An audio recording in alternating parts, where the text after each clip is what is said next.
నమస్కారం వార్తలకు స్వాగతం. ముందుగా ముఖ్యాంశాలు. Delhi CM Arvind Kejriwal press meet, ప్రధాని మోదీపై విమర్శలు. మాజీ మంత్రి కేటీఆర్ ప్రెస్ మీట్, పలు అంశాలపై వివరణ. YCP leader Ambati Rambabu media సమావేశం నిర్వహించారు. ఈ సందర్భంగా పలు అంశాలపై ఆయన మాట్లాడారు. చాలా పెద్ద ఎత్తున హింస చెలరేగింది. కొన్ని సందర్భాల్లో పోలీసులు కంట్రోల్ చేయలేక చేతులు ఎత్తేసినటువంటి సందర్భం కూడా కనిపిస్తుంది. ముఖ్యంగా అనంతపూర్లో కానీ, పర్టికులర్గా పలనాడు జిల్లాలో ఉన్న ఎస్పీని, అనంతపూర్లో ఉన్న ఎస్పీని ఎన్నికలకు ముందు ఎన్నికల కమిషన్ మార్చారు. ఇంకా పలు చోట్ల కూడా ఐపీఎస్ అధికారులను మార్చారు.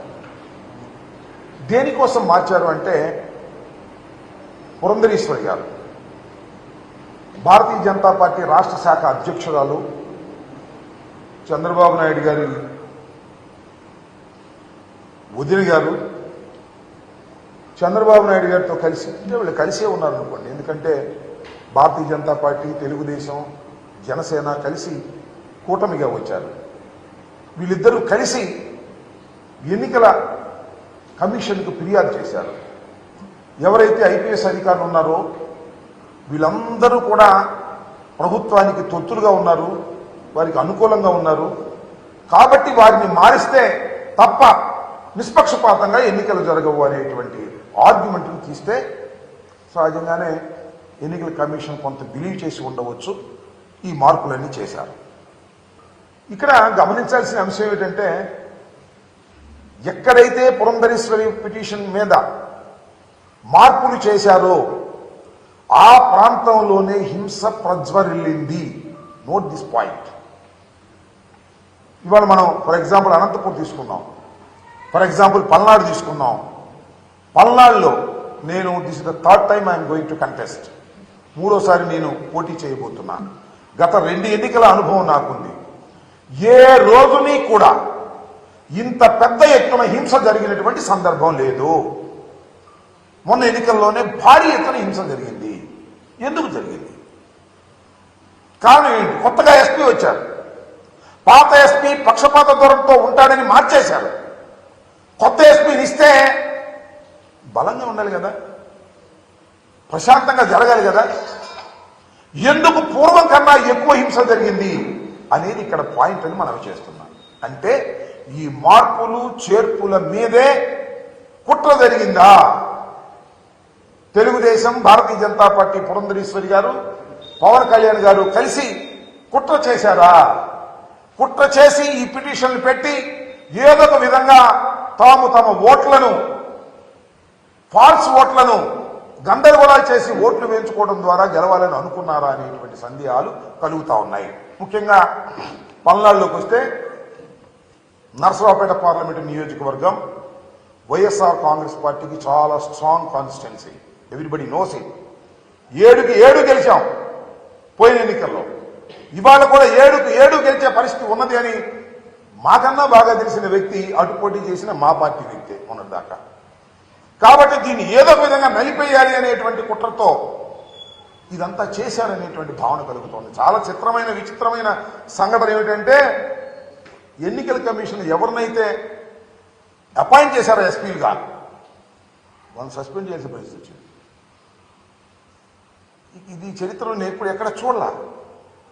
ఎన్నికల కమిషన్ అంతకు ముందు ఉన్నటువంటి ఐపీఎస్ ఆఫీసర్లు పక్షపాతంగా వ్యవహరిస్తారేమో అనే అనుమానంతో మంచి చరిత్ర కలిగినటువంటి ఐపీఎస్ ఆఫీసర్లను ఎస్పీలుగా వేస్తే వాళ్ళు విధి నిర్వహణలో ఫెయిల్ అయ్యారని భావించి, ప్రాథమిక సమాచారం ఉందని భావించి వాళ్ళని సస్పెండ్ చేశారు.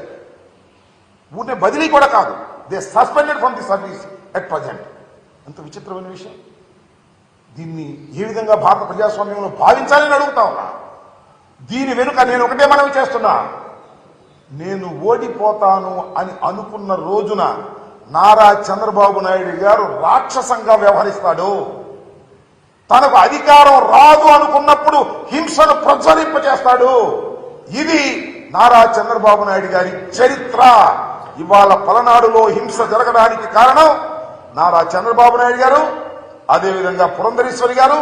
ఇక్కడ మార్పుల వల్లే ఇంత హింస జరిగిందని నేను మనవి చేస్తున్నాను. ఎంత ఆశ్చర్యం అండి.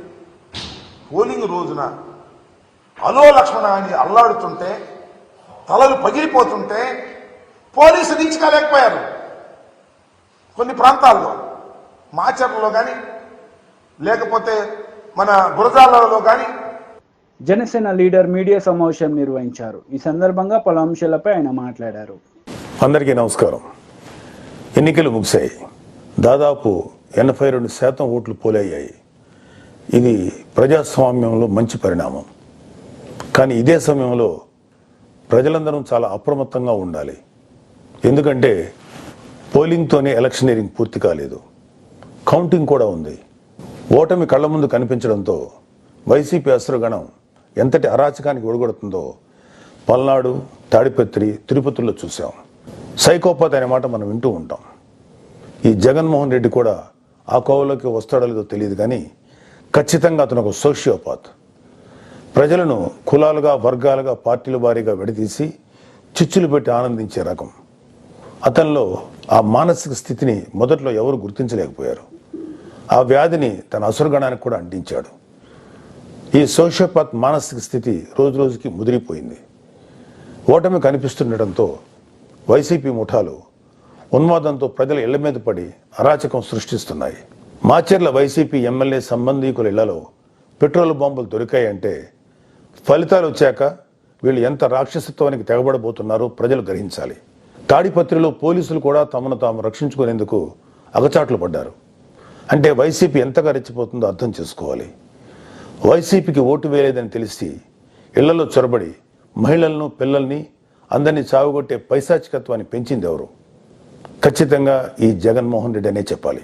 విశాఖపట్నంలోని కంచరపాలెంలో ఓ కుటుంబం కూటమి అభ్యర్థులకు ఓటు వేసిందని తెలిసి వైసీపీ గుండాలు ఆ ఇంట్లో మహిళలను, చదువుకుంటున్న పిల్లలపై దుర్మార్గంగా దాడి చేసింది.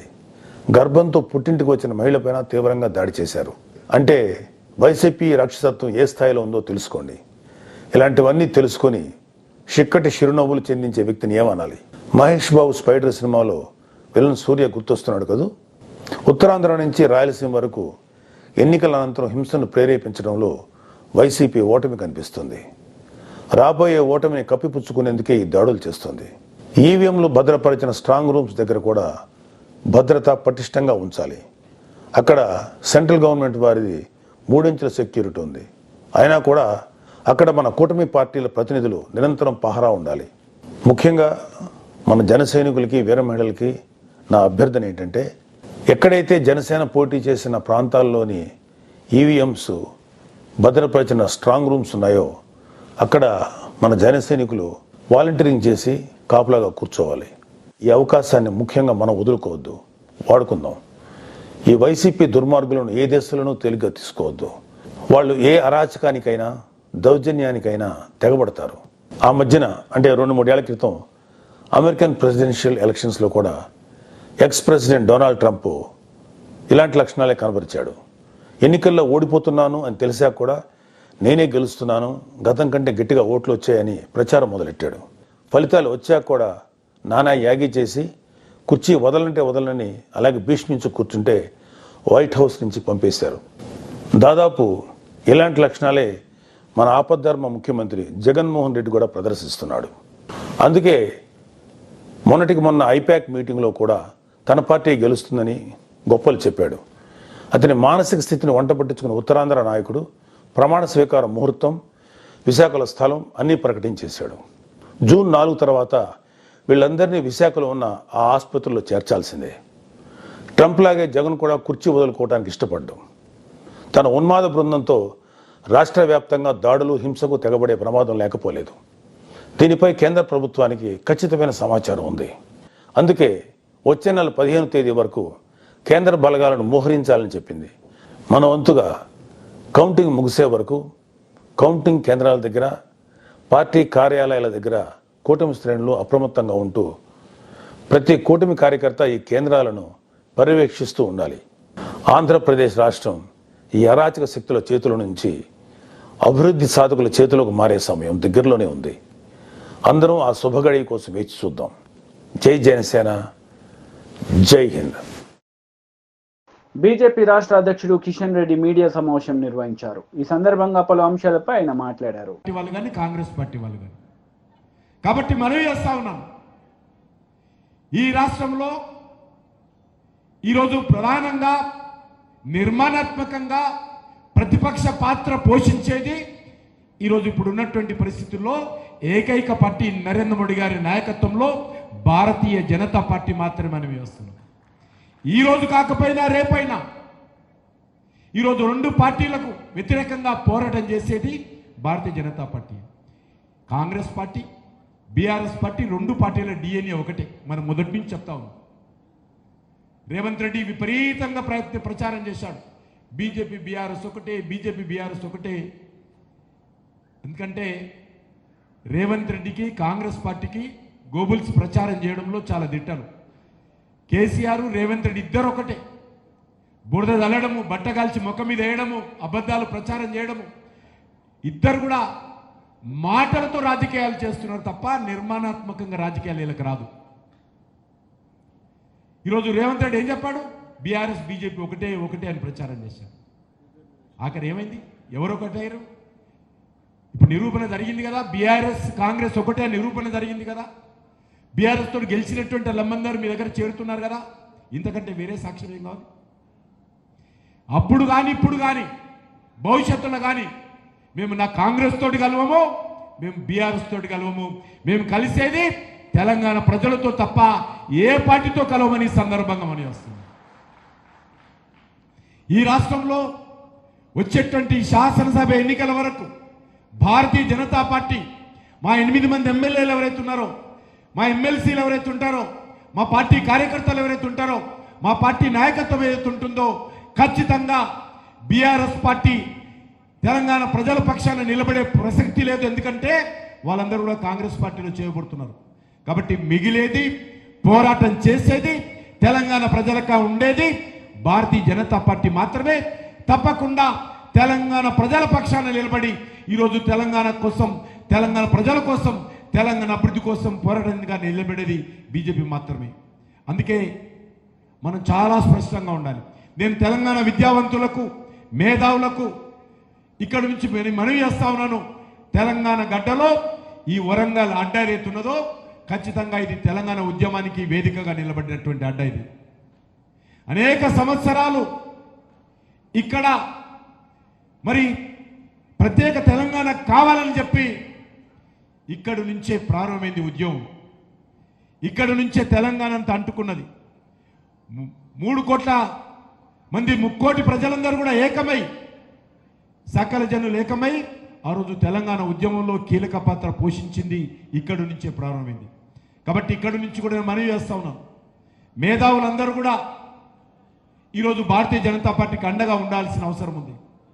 ఏ లక్ష్యం కోసమైతే మీరు తెలంగాణ రావాలని కోరుకున్నారు, ఏ త్యాగాలు చేసి తెలంగాణ సాధించుకున్నాము, ఆ త్యాగాల్లో బీఆర్ఎస్ హయాంలో కానీ కాంగ్రెస్ పార్టీ హయాంలో కానీ అవి ఫుల్ఫిల్ కావు.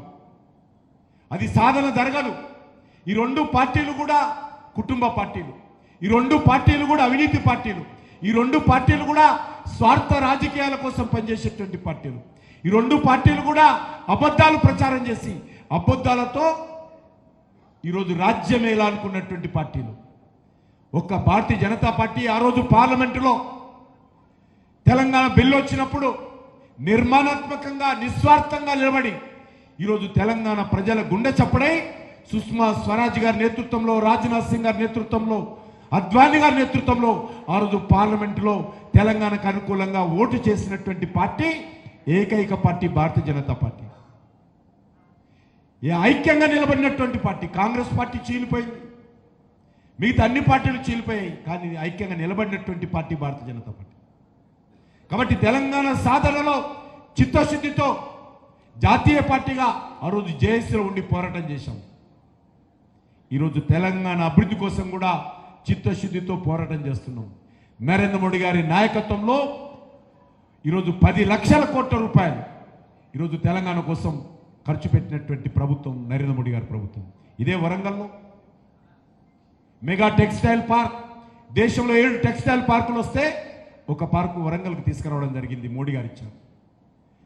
రైల్వే మ్యానుఫ్యాక్చరింగ్ యూనిట్ ఇంటిగ్రేటెడ్ యూనిట్గా ఈరోజు ఇక్కడ రైల్వే వ్యాగన్స్ కానీ, రైల్ ఇంజన్స్ కానీ, రైల్ కోచ్లు కానీ తయారు చేసేటువంటి ఇంటిగ్రేటెడ్ యూనిట్ ఇక్కడ ప్రధానమంత్రి గారు వచ్చి స్వయంగా శంకుస్థాపన చేశారు.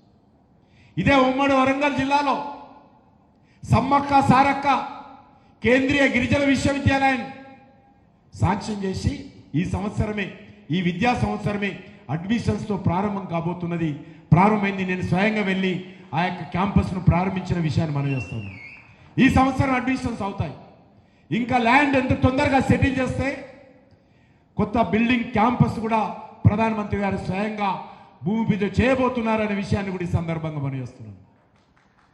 అంతేకాదు ఇక్కడ జాతీయ రహదారులు కావచ్చు, ఇక్కడ వరంగల్కి సంబంధించినటువంటి స్మార్ట్ సిటీ కావచ్చు, హెరిటేజ్ సిటీ కావచ్చు, ఇక్కడ ఉన్నటువంటి మరి రామప్ప దేవాలయానికి సంబంధించి యునెస్కో అనేక కట్టడాలు. మాజీ మంత్రి కేటీఆర్ మీడియా సమావేశం నిర్వహించారు. ఈ సందర్భంగా పలు అంశాలపై ఆయన మాట్లాడారు. కేసీఆర్ ప్రభుత్వంలో ఇచ్చిన ఉద్యోగాలు, వాటి కాయిదాలు నువ్విచ్చి నేను ఇచ్చిన ఉద్యోగాలు అంటే లెక్క ఎట్లా కుదురుతుంది? అందుకే రేపటి రోజున రేవంత్ రెడ్డి నీ మాట శాసన మండలిలో అడిగేటోడు కావాలి, ఆయనకు పక్కన కూర్చొని డప్పు కొట్టుకుంటా వత్తాసు వలికేటోడు కాదు. ఏమాయ నీ 2 లక్షల ఉద్యోగాలు తెలంగాణకి ఇచ్చినావు కదా మాట, నీ ప్రభుత్వం చెప్పింది కదా మొదటి సంవత్సరంలో 2 లక్షల ఉద్యోగాలు ఇస్తాన్నావు, ఏమైనాయి అని గల్లాబట్టి అడిగే రాకేష్ రెడ్డి రేపు శాసన మండలిలో ఉండాలి. రేవంత్ రెడ్డిని ఈ ప్రభుత్వానికి కడిగి పారేసేటోడు ఉండాలి తప్ప వాళ్ళకు పక్కన కూర్చొని డప్పు కొట్టుకుంటా యూట్యూబ్లో వాళ్ళకు మళ్ళీ చాలా సొక్కం రేవంత్ రెడ్డి అని చెప్పి వాళ్ళ కోసం సన్నాయి నొక్కులు నొక్కేటోడు కాదు. దయచేసి నేను మిమ్మల్ని అడిగేది ఒకటే, ఈ ప్రభుత్వం ఇవాళ అన్ని వర్గాలను మోసం చేసింది. రైతులను మోసం చేసింది, మహిళలను, మా ఆడబిడ్డలను మోసం చేసింది. నెలకు 2500 ఇస్తా అన్నారు, కోడన్లుంటే 2500 ఇస్తా అన్నాడు, మహాలక్ష్మి అన్నాడు, ఇప్పటిదాకా అత్తలేదు పత్తలేదు. 18 ఏళ్లు నిండిన ఆడబిడ్డలు ఈ రాష్ట్రంలో 1,67,00,000 మంది ఉన్నారు. 1,67,00,000 మంది. వాళ్ళందరూ ఎదురు చూస్తున్నారు ఎప్పటి నుంచి ఇస్తాడు 2500 అని. సిగ్గు లేకుండా అబద్ధాలు చెప్తా ఉన్నారు. నేను ఇప్పుడే ఇక్కడికి వస్తుంటే చూసిన ప్రియాంక గాంధీ గారు ఉపన్యాసం ఇస్తున్నది ఉత్తరప్రదేశ్లో. మేము ఆల్రెడీ చాలు చేసినాం, మేము ఆల్రెడీ అక్కడ ఇస్తూనే ఉన్నాం, తెలంగాణలో నెలకు 2500 పడుతూనే ఉన్నాయి ఆమె చెప్తుంది. ఆదిలాబాద్కి వచ్చి రాహుల్ గాంధీ అబద్ధం చెప్తాడు, నెలకు 2500 పడిపోతూనే ఉన్నాయని. ఇప్పుడే నాకు మా మహేందర్ అన్న చెప్తున్నాడు, గొంగిడి మహేందర్ రెడ్డి గారు, అన్నా మేము ఎక్కడ లేని విధంగా ఆలేరులో సోషల్ మీడియా కమిటీలు వేసుకున్నాం, యువజన కమిటీలు వేసుకున్నాం అనే మాట చెప్పిండు. ఆ మాట వాస్తవమేనా? ఉన్నారా మీరందరు ఇక్కడ? నేను మిమ్మల్ని దయచేసి కోరుతున్నా, ఇవాళ మీ బాధ్యత. ఎందుకంటే గ్రాడ్యుయేట్ ఓటర్ అంటే అక్కడ వాళ్ళు ఉంటారు. మొత్తం మీ ఆలేరు నియోజకవర్గంలో 11,000 ఓట్లు ఉన్నాయనుకుంటా. వాళ్ళకి మనిషికి వాళ్ళ వాట్సాప్ ఇన్బాక్స్ లో వాళ్లకు చేరేటట్టు ఈ సమాచారాన్ని ఇవ్వాల్సిన బాధ్యత మనది. ఇక్కడ నిల్చున్న కాంగ్రెస్ అభ్యర్థి ఎన్నికల్లో ఏమన్నాడు? రైతు బంధు అడిగితే చెప్పు తీసి కొట్టమన్నాడు, చెప్పు తీసి. మీ జిల్లా మంత్రి ఏమన్నాడు? ఆయన రైతు బంధు అడిగితే ఏమన్నాడు? చెప్పుతో కొడతా అన్నాడు. మరి చెప్పుతో కొడతా అన్న తప్పుడు నా కొడుకులను మనం చెప్పు తీసి కొట్టాలన్నా లేదా ఓటుతో ఆలోచించమని చెప్పి నేను కొడతాను. ఈ మాట మనమనవలసిన మాట కాదు, గ్రాడ్యుయేట్ ఓటర్లకు చేర్చవలసిన మాట. ఇవాళ తప్పుడు ప్రచారం చేస్తున్న కాంగ్రెస్ పార్టీ, పైసలు ఇవ్వకుండానే ఇస్తున్నామని చెప్పి తప్పుడు కూతలు కూస్తున్న కాంగ్రెస్ పార్టీ 2,500 రూపాయలు ఇస్తున్నారా? ఒక్క మహిళకని వచ్చిందా? మహాలక్ష్మి సిగ్గు లేకుండా ఇవాళ ప్రియాంక గాంధీ, రాహుల్ గాంధీ పచ్చి అబద్ధాలు చెప్తుంటే 6 గ్యారంటీల్లో 5 అయిపోయినాయి అని రేవంత్ రెడ్డి తప్పుడు కూతలు కూస్తుంటే గమ్మున కూర్చొని ఊరుకుందామా? మాట్లాడొద్దా? చదువుకున్న వాళ్ళు కూడా మాట్లాడరా? గ్రాడ్యుయేట్లు కూడా మాట్లాడరా? గ్రాడ్యుయేట్లు కూడా తీర్పు ఇయ్యరా? ఆలోచించండి. ఈ ప్రభుత్వంతో పని చేయించాలి అంటే, ఈ ప్రభుత్వాన్ని రేపు శాసన మండలిలో కడిగి పారేయాలంటే యోగి చదువుకున్న గోల్డ్ మెడలిస్టు ఇక్కడ దిక్కున్నాడు, బ్లాక్ మెయిలర్ ఇంకో దిక్కున్నాడు. ఎవరు కావాలో ఆలోచించుకోండి అని చెప్పి నేను విజ్ఞప్తి చేస్తా ఉన్నా. ఈ ఎన్నిక ఒక తమ్ముడు రాకేష్ రెడ్డి ఎన్నిక కాదు. ఈ ఎన్నిక మన పార్టీ ఎన్నిక, మనందరి ఎన్నిక. 11,000 ఓటర్లకు మనం చేరాలంటే మరి మన నాయకులందరూ కూడా ఇక్కడ ఉన్నారు, మన మండల నాయకులు ఉన్నారు, గ్రామాల నుంచి వచ్చిన నాయకులు ఉన్నారు. మిమ్మల్ని కూడా నేను ప్రార్థిస్తా ఉన్నా, దయచేసి మీరు కూడా గ్రామాన మీకు ఓటర్ లిస్టు మీకు బూత్ల వారీగా మీకు వచ్చింది. బూతుల వారీగా ఒక్కొక్క ఓటర్ను మనమే కలవాలి, మనమే కూర్చోవాలి, మనమే ముచ్చటబెట్టాలి. 5 రోజులే ఉంది, ఇంకా టైం ఎక్కువ లేదు. ఒక్కొక్క మనిషిని కలవాలి, ఫోన్లు చేయాలి, అడగాలి. అన్నా మీ ఒకటే priority vote, first priority and only priority. నిలువు గీత గీయండి. 3వ నెంబర్లో రాకేష్ రెడ్డి పేరున్నది, దాని పక్కన ఉన్న డబ్బాలో వెంకటేశ్వర స్వామి నామం లెక్క ఒకటే గీత పెట్టాలి, ఒకటే నిలువు గీత పెట్టాలనే మాట మనందరం కూడా చెప్పాలి. చెప్పుకోలేదు, మనం ప్రచారం చేసుకోలేదు. నేను ఇప్పుడే అక్కని అడుగుతా ఉన్నాం, అక్క ఎట్లున్నది మరి మీ రియల్ ఎస్టేట్ ఆలేరు ఎట్లుందని అడిగిన. మరి కేసీఆర్ ఉన్నప్పుడు బాగుండే, ఇప్పుడు ఎట్లుందని అడిగిన. ఎట్లుంది? బాగుందా? బాగుందా? బాగలేదా? మార్పు బాగలేదా? ఇప్పుడు మనం చెప్పుకోలే. ప్రాబ్లం ఏంటంటే వాళ్ళేమో బీజేపీ వాళ్ళు అయోధ్యలో గుడి కట్టింది, ఇక దాని గురించి ఊరు వాడ ఏకం చేసి చెప్పుకున్నారు, మనమేమో చెప్పుకోలేదు. ఇంత అద్భుతమైన గుడి ఎక్కడనో కాదు, మీ నియోజకవర్గంలో మన తెలంగాణలోని ప్రతి ఒక్కరు కొలుసుకునే లక్ష్మీ నరసింహస్వామి ఆలయాన్ని యాదాద్రిలో అద్భుతంగా 1000 ఏళ్లు నిలబడే విధంగా CM Arvind Kejriwal press meet నిర్వహించారు. ఈ సందర్భంగా పలు అంశాలపై ఆయన మాట్లాడారు. बड़ी तेजी से फैल रही है और जो सपने सरकारों को लेके एक आम आदमी इस देश के अंदर देखा करता था, वो सपने अब लोगों को सच होते हुए नजर आ रहे हैं. ये हो सकता है. दिल्ली के अंदर, पंजाब के अंदर हमने सरकारी स्कूल ठीक करने चालू कर दिए. दिल्ली के अंदर सरकारी स्कूल शानदार कर दिए. गरीब बच्चों को अच्छी शिक्षा मिलने लगी.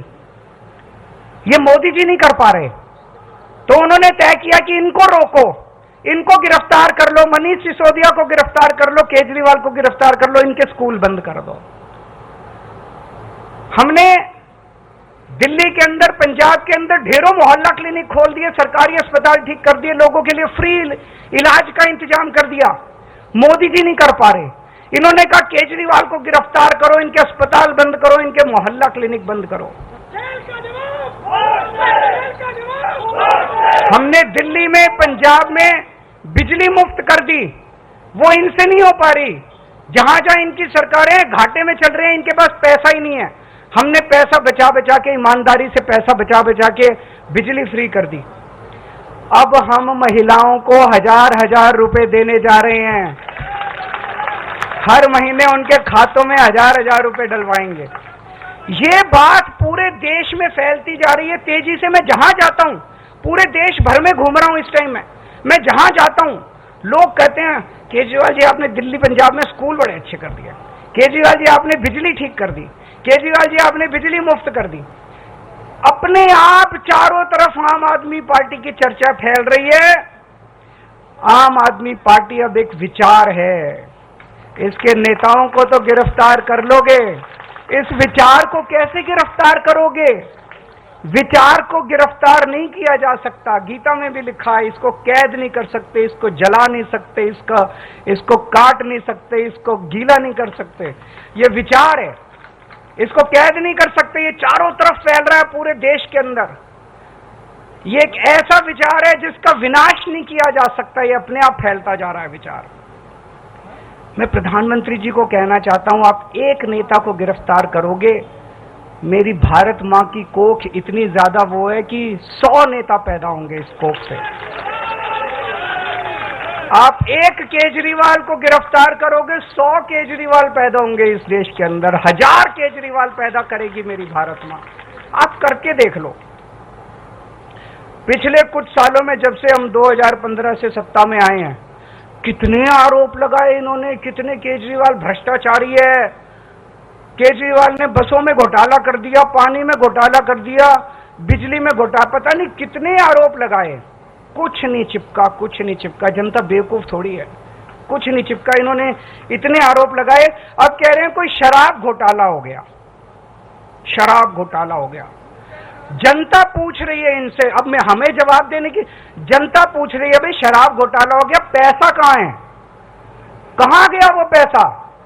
खुद ही जाके ये सुप्रीम कोर्ट में कहते हैं हाँ जी पैसे की तो कोई रिकवरी नहीं हुई. तो क्या हवा में हो गया क्या शराब घोटाला? कहीं बाकी रेड वेड मारते हैं ये, कहीं नोटों की गड्डियां मिलती हैं, कहीं ज्वेलरी मिलती है, यहां तो कुछ भी नहीं मिला. चवन्नी नहीं मिली. कहते हैं 100 करोड़ का घोटाला हो गया, 1000 करोड़ का 1000 रुपए भी नहीं मिले, 100 रुपए भी नहीं मिले. कहां गए सारे पैसे? बिल्कुल फर्जी केस इन्होंने बना बना के हमारे लोगों को गिरफ्तार किया। पंजाब चुनाव के पहले याद करो, पिछले 2022 में जब पंजाब चुनाव हुए थे, इन्होंने एक अबोहर के अंदर रैली में चुनाव के 3 दिन पहले प्रधान వార్తలు ముగించే ముందు ముఖ్యాంశాలు మరోసారి. Delhi CM Arvind Kejriwal press meet, ప్రధాని మోదీపై విమర్శలు. మాజీ మంత్రి కేటీఆర్ ప్రెస్ మీట్, పలు అంశాలపై వివరణ. ఈ వార్తలు ఇంతటితో సమాప్తం. తిరిగి ప్రసారమయ్యే వార్తల్లో మళ్ళీ కలుద్దాం. అంతవరకు సెలవు. నమస్తే.